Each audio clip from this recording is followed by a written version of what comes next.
Today's video is sponsored by our good friends at Famous Faces and Funnies, located in Melbourne, Florida. Check us out on Facebook, Instagram, and Twitter. Also, our friends at Docking Bay 94, located in Boca Raton, Florida. Check us out on comicsandgames.com. Drawing Blood, in my opinion, should find its way to the big screen eventually. The story itself is insane, but the question how much main character Shane Bookman's crazy ordeals is a parody of Kevin Eastman's life during the Teenage Mutant Ninja Turtles explosion, the rags to riches, and everything in between shenanigans that went on. The seeds of Drawing Blood began in 2015 when a mutual friend introduced David Avallone to Kevin Eastman.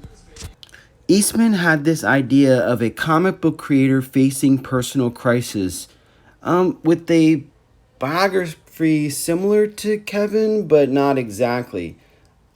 But I don't know. It sounds like he actually went through this crap, which is crazy in itself.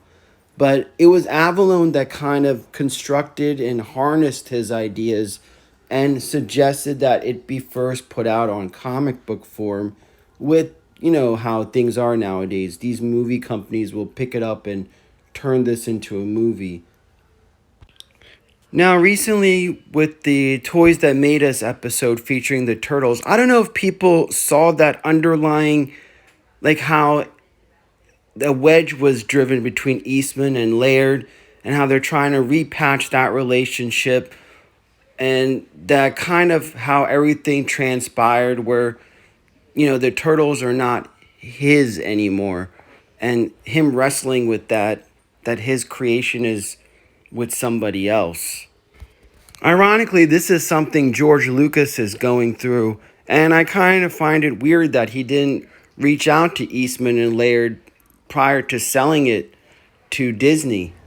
From the Toys That Made Us episode, and just through the grapevine, you can tell that Eastman has regret, and clearly you will see that in this comic. I have to say, while Eastman is the big name behind this series, it is actually David Avallone who is the maestro in laying out Eastman's puzzle for us to piece together.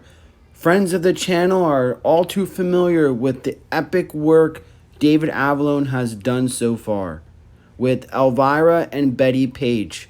And I'll say it again, in this era of politically correct SJW, David Avallone is a good writer just to be a good writer. No agendas, no nothing. He stays true to the vision, stays true to the character, and it is a refreshing delight to see someone do this. We begin with the typical shady meeting by the docks. Main character Shane, not really, but slightly really, Kevin Eastman Bookman is the main character and focal point.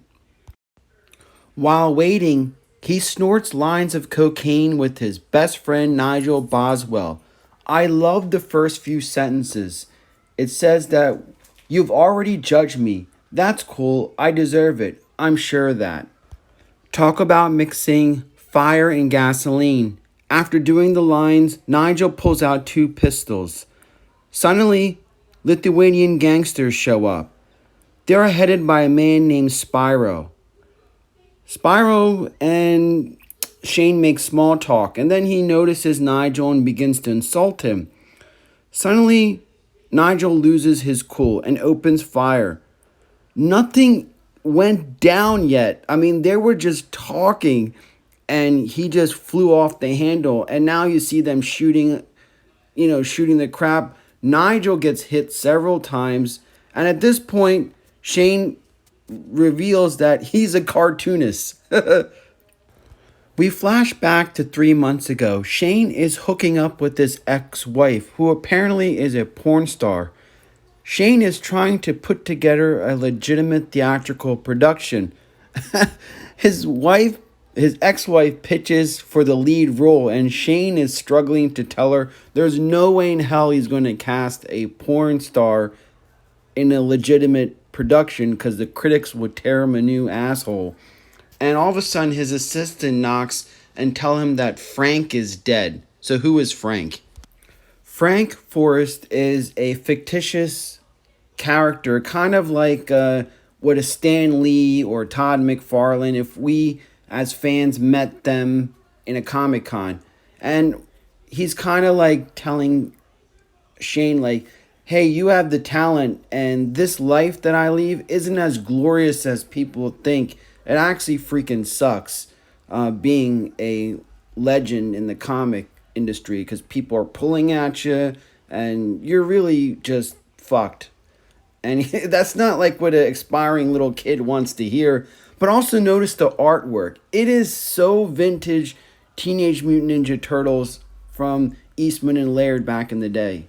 I feel that switching to this style, the old style he had, is a reflection how Kevin Eastman approached making comics in the early days and the reality of what has transpired since becoming famous.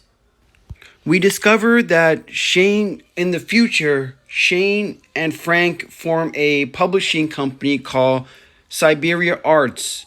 Along with his attorney, Shane finds out that Frank embezzled about $1 million from the company.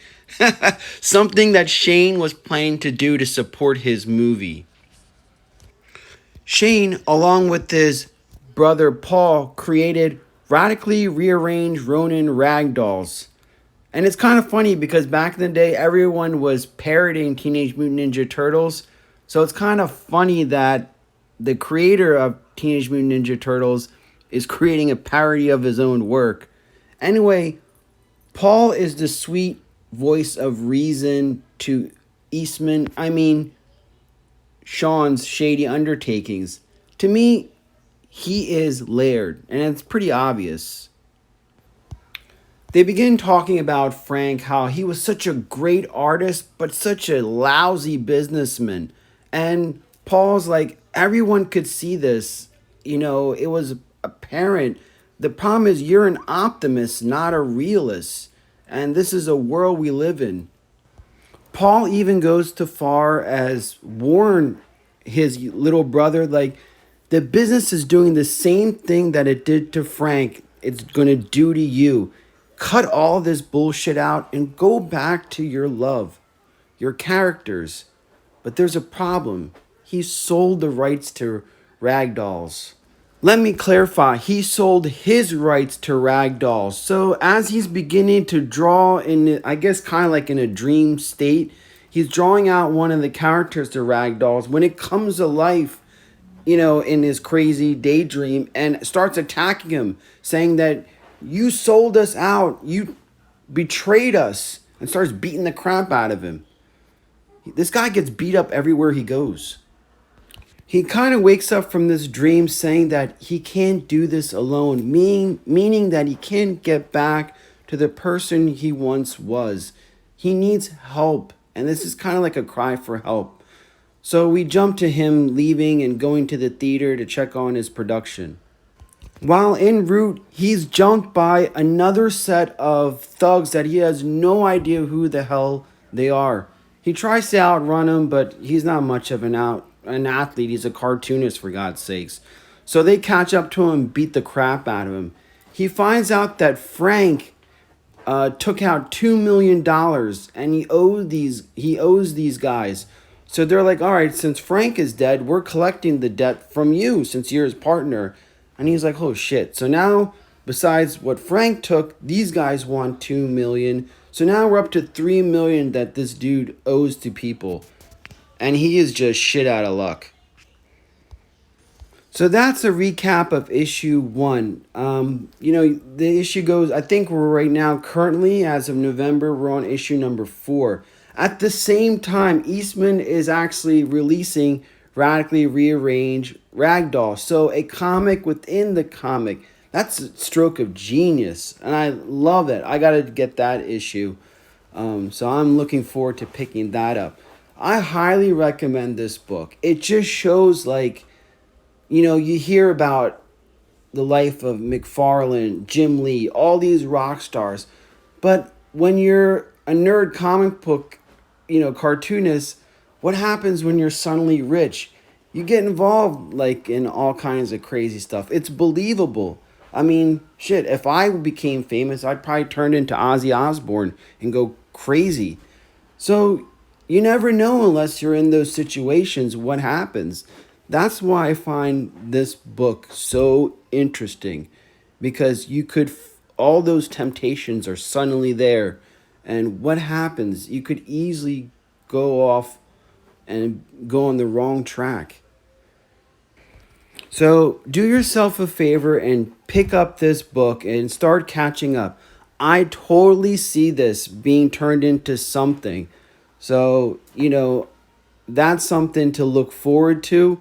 And I think with Kevin Eastman and, with the toys that made us, this sudden interest of going back to that is wonderful. It's great. And David Avallone, he is seriously the secret ingredient making all of this work. Well, this is Shabu RU signing off.